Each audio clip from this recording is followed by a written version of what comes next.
makapagpahinga ko at makakapagpahinga pa ako. Amen. Dahil medyo trabaho ay nakakapagod.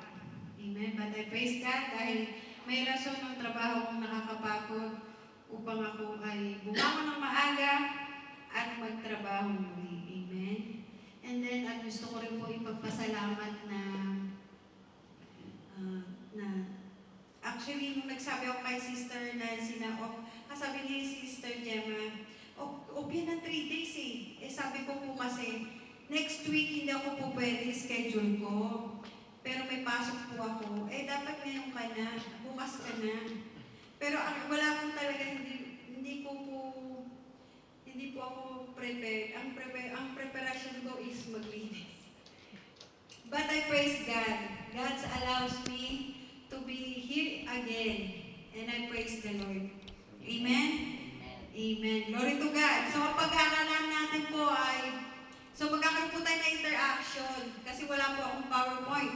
So, may nakita ko po mga bagong Bible.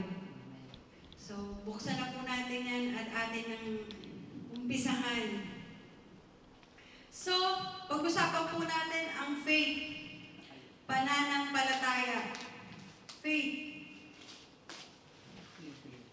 Any idea po, magkaroon po tayo ng interaction para hindi po tayo, gagalaw-galaw na tayo ngayon. So, magbabasa po ang bawat isa ng Bible verse. Amen po ba? Agree po ba? Amen. So, faith, according po yan sa meaning ng Webster, complete trust or confidence in someone or something. Faith, yun ang sabi. Complete confidence daw. Pero according to Hebrew 11:1, sabay-sabay po tayo. 1, 2, 3. Now faith is a confidence in what we hope for and assurance about what we do not see. Amen. Glory to God. Amen. Tayo po'y manalangin. Tayo po'y tumayo. Yes, Lord. Hallelujah, Lord God. We thank you and we glorify you, Lord, sa mga oras na ito, Panginoon, Lord God.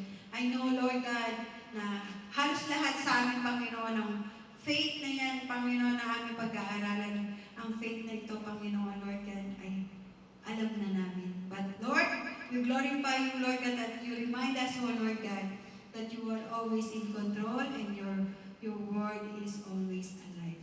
In Jesus' name we pray. Amen and amen. So, sabi sa Hebrews 11, faith is a confidence in what we have, we hope for, and assurance about what we do not see. Diba? Sabing ganon. So, paano po yun? This is to remind us as a believer of Jesus Christ that we have a covenant to God. Yung mga reaction niya. Parang blank. Okay. How we know we have faith in God? Siyempre, tinanggap natin si Jesus Christ as our Lord and Savior. Una-una yan. We must be a believer. Paano ka magkakaroon ng pananampalataya? Paano ka maniniwala? Paano ka maniniwala sa isang bagay? Ay, kaya yan ni Miles. Hindi mo nga siya kilala eh. So you know to know Him. Know Him. How to know Him? Paano nga po ba? What Bible says about believer? John 4:20 po. John 4:20. Whoever claims to love God yet hates brother or sister is a liar. For whoever does not love their brother and sister whom they have seen cannot love God whom they never not seen. So, paano nga naman yun?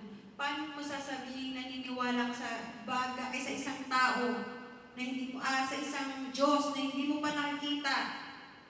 Hindi mo nararamdaman, wala ka idea kung sino. Yung katabi mo nga, pag naiinis ka, ayaw mo makita eh. Paano pa yung Diyos na hindi mo talaga nakikita? That's what faith is. You believe, you keep believing sa isang Diyos na alam mo, nararamdaman mo siya pero hindi mo siya nakita. naniniwala ka sa mga binabasa sa Bible. That's what faith is. Amen? So dahil ikaw ay isa ng mananampalataya, nagkakaroon ka na ng tiwala sa Diyos. Paano po nangyayari nagkakaroon ka ng tiwala sa Diyos? So Proverbs po. So Proverbs 3, 5 to 6. Proverbs 5 to 6. Ito, memory verse to eh. Favorite to eh. Proverbs 3, 5 to 6. Trust in the Lord with all your heart and lean not on your own understanding. And all your ways submit to Him, and He will make your paths straight. Naalala ko po yung kagabi pinag-aaralan namin sa Isaiah 9:2. Yung liwanag po, yung light. Nasa kadiliman ka, mapupunta ka na sa liwanag. So, pinag-aaralan namin na it's Jesus Christ. Pero paano mo masasabi ko ay nasa liwanag? Hindi lang yung, ma-attend naman ako ng mga every services eh. Hindi lang po yun about ganun. Trusting Him. Titiwala ka. Para di niya sa, yung, nagtitiwala ka sa katabi mo. Dahil kilala mo siya. Alam mo yung pagkatao niya. Ito ang yung pangit sa kanya, pero pagdating sa ganito, okay siya. So, sa mga aspeto, pagiging tao yan, sa tao. Pero ang Diyos, we need to trust Him. Hindi mo pwede sabihin, may faith ako kay Lord. Tsaka paano mo malalaman na kung meron o wala ako? Sino ka? Ba't mo huhusgan? Pero tandaan po natin, tama po yun. Wala po tayong panghuhusga kung may faith ka sa Diyos, kung gaano kataas yung faith mo o hindi. Pero ang faith po ay hindi lang basta emosyon. Dahil yun ay masaya ka. Dahil answered prayer ka. Feeling mo ang taas-taas ng level ng faith mo. And dahil napakadami mong pinagdadaanan, ikaw ay mahina lang. Maliit lang ang faith mo. Wala po ako nabasa sa Bible po na may maliit at malaking faith. Yung mustard seed. Yun ang ko. Pero po, kumbaga, ang sinasabi ko po dito is, if you trust Him, wala mo siya half trust, walang half-hearted. Wala pong ganon. You need to trust Him, you need to believe Him. Period po. Walang pag-iisipan ko muna kung itatrust ko talaga lahat. Diba? So yun po, you need to trust Him. You are now depending on God, not on yourself. You are relying on Him, on anything you do to all actions. So sa lahat, you entrust Him, you trust Him. We are always praying naman, di ba? We are praying na, Lord, tama po ba itong gagawin ko? At tandaan niyo po, sa time na tayo ay may mga problema, kapag sa tingin nyo nang ihina kayo, mas lalo po kayong magdasal. Mas lalo kayong magbasa ng Bible, ng salita niya, to remind you that God never leaves you. He is always with you.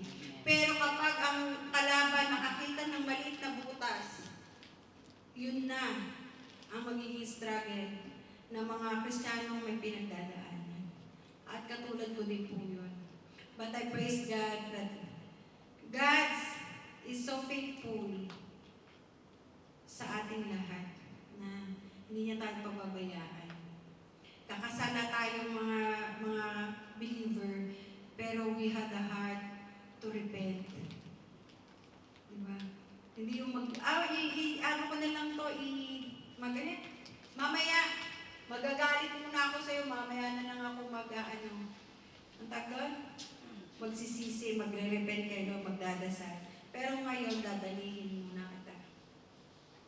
Do you think it is good? Siyempre, hindi.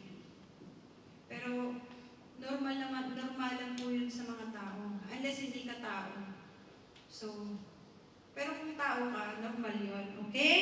So, trust Him. So, sa Jeremiah 17:17 po sinabi, But blessed is the one who trusts in the Lord, whose confidence is in Him.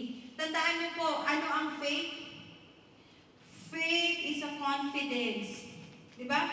Now, faith is a confidence in what we hope for and assurance about what we do not see. So, sinabi rin sa Jeremiah 17:7, blessed is the one who trusts in the Lord, whose confidence is in Him.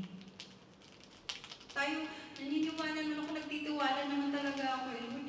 Pag alis dito, tama ba yun? Sige na, didesisyonan ko na to. Bahala na mamaya kung palpak ako, di palpak ako. So, we are always failed to trust Him fully.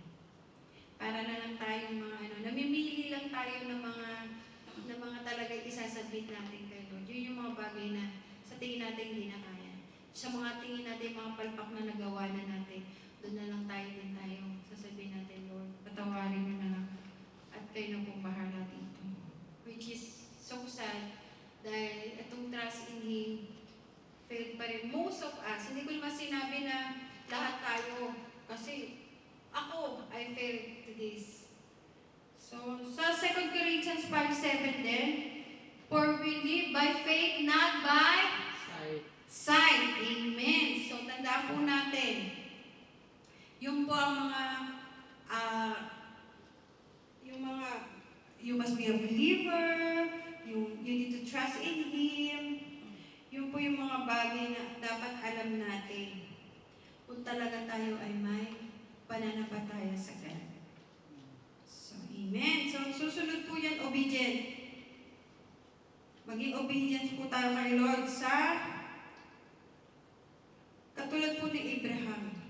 Natatandaan niyo po ba sa Genesis, yung kwento ni Abraham, na pinaalis siya ni Lord sa kanyang bansa, kung saan siya nananirahan, at inutusan siya pumunta sa lugar na never niya pang napuntahan at wala siya idea kung paano pumunta doon.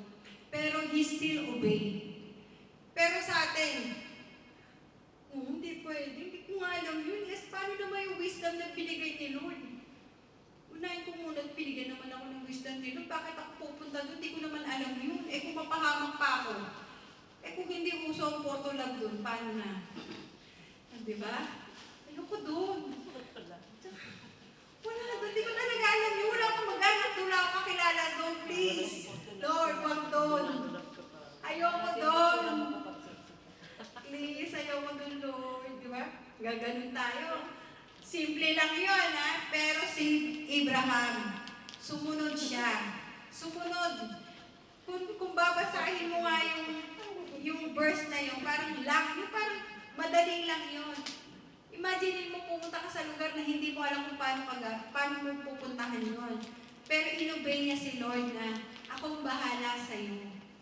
Diba? Sumunod siya. Sumunod si Abraham noon. Abraham is one of the great person who shown great obedience to God. At yung natatandaan nyo, iaalay na si Isaac. Diba? Pinapunta niya sa Mount.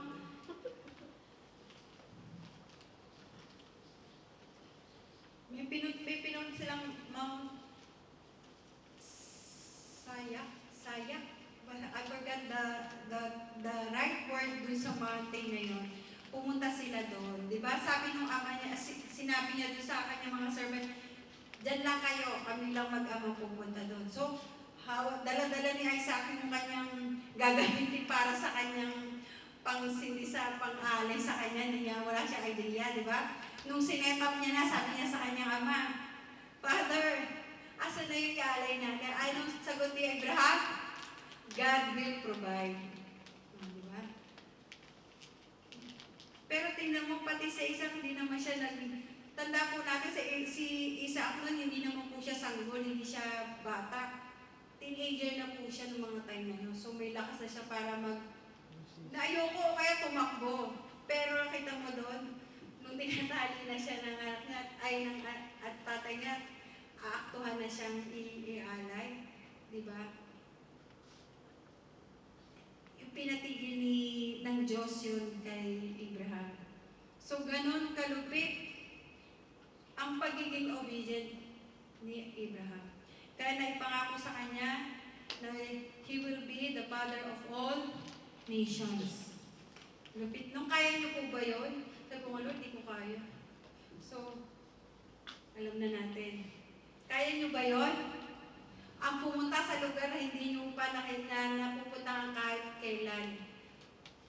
Na hindi niyo alam kung anong yung bibili yung ticket papunta doon. Yeah. May airplane na kasi. So, kailangan natin mag-book online. Sasabi mo nga, Mahal, tulungan mo naman ako i-book sa ka ba pupunta? Hindi ko pa rin alam. So, paano ka ba i-book? Di ba mahirap?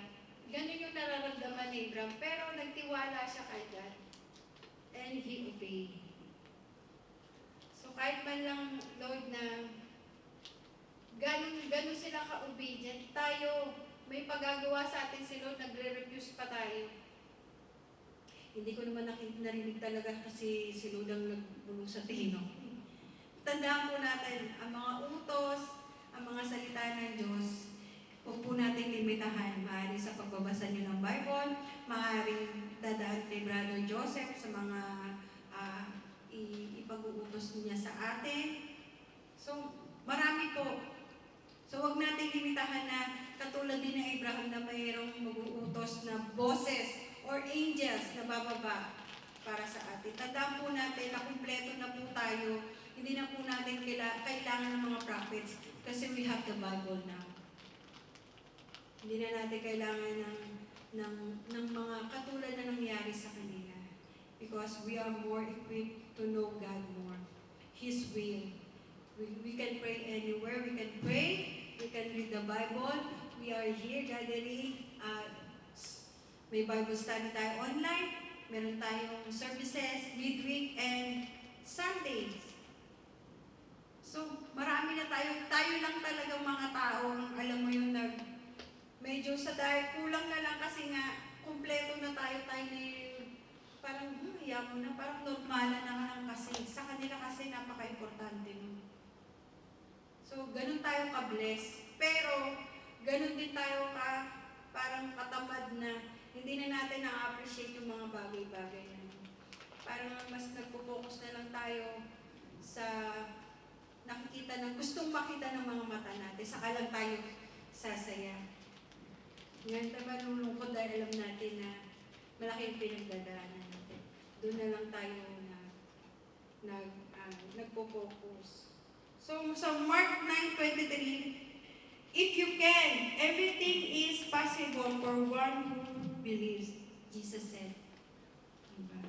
Bakit po importante ang faith? Bakit importante na alam mo sa sarili mo may pananampalataya ka sa Diyos? Sa Hebrews 11:6 po, and without faith, it is impossible to please God. Because anyone who comes to Him must believe that He exists and He rewards those who earnestly seek Him. So, it is impossible pala. So, kahit pala tayo, di ba, yung nag-acceptance prayer na, syempre, bata pa naman ako eh. Syempre, wala pa akong alam. Wala ka na alam, pero dapat yung willingness mo, yun ang pagtibayin mo. Di ba? Alam ko na ngayon ang John 3:16. Babasahin ko ito, igagawin ko memory verse. Na si Jesus Christ is Son of God and He is God that who saved me. O next, ano pa kaya yung susunod? Di ba? Ayaw pala ni Lord ng ganun, kaya pala nagalit siya sa Israel. Kasi sa mga nababasa mo nung dati kasi di ba, ang hirap nila, naririnig lang nila, nag-aabang sila. Pero tayo, kung makikita natin, yung pinipreach, yung ibina-Bible study sa'yo, pwede mo nang mabasa kung tama o mali yung isinishare sa'yo. Pero tayo, reluctant palagi. So, sa tingin mo ba mapiplease pa rin si Lord? Okay na yan, Sister Annie, alam na namin yan, faith. Naniniwala na kami kay Lord. Pero tandaan nyo, faith, pag walang faith is impossible possible to please God. We are all the worshiper. We need to please God. Paano yung kung wala kang faith? Kumakanta naman ako sa gawain. Nagpapagamit ako. Minsan, inuuna ko na nga kahit pagod na pagod ako. Yun na nga, napapagod ka na rin lang. Itodo mo na. Make it more kaaya-aya sa ating Panginoon. Nagpapagod ka na rin ang pumunta dito. Why do you give your best na ibigay mo na kay Lord lahat? So para yung faith mo, nag-grow. Faith daw is an action, tawag doon, proactive. Proactive siya. Ang tawag dito, nakalimutan ko na naman yung word. Pero siya, proactive siya. Hindi lang siya isang word na faith. Faith is an action word. Tandaan po natin, ha? How we can get faith? Sa Romans 10:17, sinabi po doon, so faith comes from hearing. That is hearing what? Hearing what? Hearing the good news about Christ. So, sa ating pong mga nanampalataya, the message of the good news is Jesus Christ's promise in God's Word. Specifically, Christ's birth, Christ's death on the cross, and Christ's resurrection. Yun po yung for gospel. Tandaan po natin yan. Tayo po yung mananampalataya. Lagi po natin i-claim. Kaya nga si Brother Joseph sa evangelism, dapat kabisado niyo yun. Natin. Di ba po ba? Living the promised hope of salvation for anyone who believes and follow Him, the good news of the gospel is described in the four gospel. Yun na nga po yun. Yung Matthew, Mark, Luke, and John.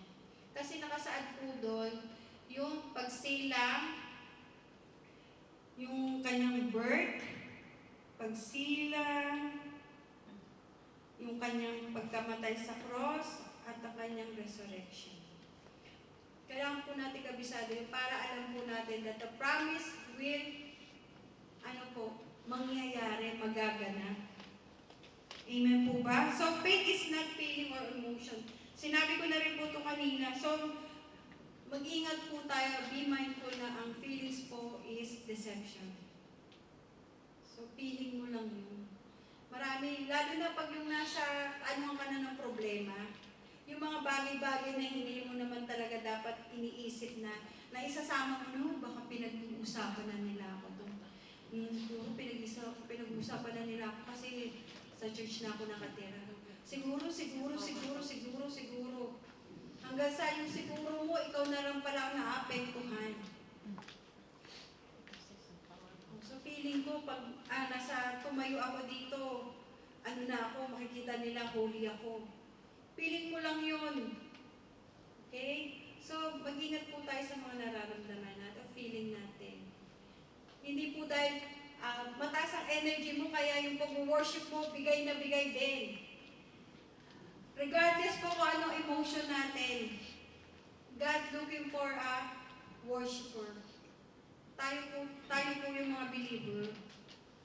So, hindi lang po yun dahil sa pagkanta ang pagiging worshiper. Hindi po natatapos yun sa pagkanta dahil magaling kang kumanta, magaling kang tumugtog, napasaya mo ang buong kongregasyon. Hindi po ito showmanship. True worshiper po is how? Paano po ba yun? Sa puso mo na palataya ka, kaya mo tinataas ang mga kamay mo dahil you are worshiping God. Hindi lang pakita mo kay Brother Joseph na tumata, ito ay isang believer na talagang full support ka. Hindi po ganun yun. Kaya kung umaaten ng mas maaga, hindi dahil para makita nila na maaga yan si sister pumupunta. Hindi yun. Maglilinis ako dito para makita nila. It's not about that. Everything you do, regardless kung dito sa trabaho, sa mga kapatiran, sa trabaho nyo, sa kalye, hindi nyo kailangan pakita na, oy, Kristiyano ako, oy, born again ako. But they will know. Because we are the light and the salt of the world. Amen? So, tanda po natin yan na Faith never, ang faith din po, never get through miracles or experience. Siguro po nakakatulong siya, pero hindi po yun ang gagaling ng faith. Kasasabi lang po kanina, di ba? Ang faith comes from hearing. Amen. Hearing and hearing the good news about Christ. At ano po? Without faith, it is impossible to please God. So, yung milagro, tanda po natin ang Israel. Sa dami ng nabasa natin sa Bible, lahat po ng klaseng milagro na alam po natin, naranasan na ng Israel. Pero until now, hindi nila tinatanggap si Jesus Christ as their Lord and Savior. So, tanda po na, wala sila pananampalataya din. Pero dahil sila ang Diyos, ang Diyos ang pumili sa kanila, mahal sila ng Diyos. Kaya ang grasya at awa ng Diyos ay nag-uumapaw sa kanila. Amen? So, tanda po natin yun. Hindi lang po dahil, nabilagrohan si Sister Giselle. Kasi mataas ang faith niya. O kaya si Sister, ano kaya ano. Pero hindi ko naman din po sinasabi, yung isa more blessed than you. Bakit siya ganun? Hindi natin pwedeng questionin si Lord na, Lord, bakit sa kanya mas malaki yung blessing na binigay mo? Ako mas kailangan, bakit di mo ko bless ng ganun? So hindi po natin pwedeng questionin, you know why? He is God. Wala tayong pwedeng i-question sa kanya kung mas gusto niya maging generous kay Miles kesa kay Arlene o kaya kay kung kanino man. So, hindi natin pwede question. Ang pwede lang natin gawin kay Lord is, we pray, Lord, nawa Panginoon, Lord God, na ikaw ay maluwalhati. Maraming salamat sa pagpapalang ibinigay. Di ba? Hindi tayo pwede mag-question. Para rin sa mga amo yan eh. Bakit siya natakasan ako hindi? Depende sa performance. Hindi lang sa performance. Natatandaan niyo yung sinabi ni Jesus Christ na follow me? How about him? How about them? Diba sabi ni Lord Jesus, huwag po sila pakialam, ano ngayon kung, brother, kung buhay pa ba sila o hindi sila. Basta yun, yung follow me. What is that to you? That you remain alive until I come back. Yes, yung po, thank you po, di ba? Same thing din yun, huwag tayo question kung mas malaki ang pagpapalang ibinigay sa iba kaysa sa'yo. Hindi dahil mas malalim siya o mas mababaw ka lang. Ang Diyos ay pantay-pantay at He is a judge God. Judge siya, pantay-pantay siya, marunong siya. Hindi siya katulad natin. Amen po ba? Amen. So, tapos po, yun na.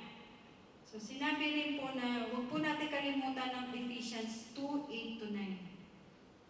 For it is by grace you have been saved through faith.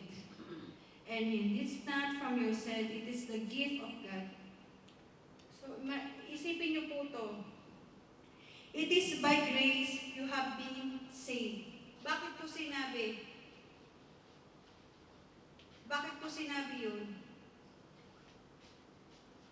It is by grace you have been saved. Through Jesus Christ. Diba? Through faith. Bakit you have been saved through Jesus Christ by your faith? Kasi kung di ka maniniwala kay Jesus Christ na siya ang magsasalba sa iyo sa tiyak na kamatayan, anong kalalabasan nun? Wala. So you need to have faith. Kailangan po yun ng bawat Kristiyanong nananampalataya sa ating Diyos. So no one can be boast. So not by our works. Hindi po yung magsisipag ako.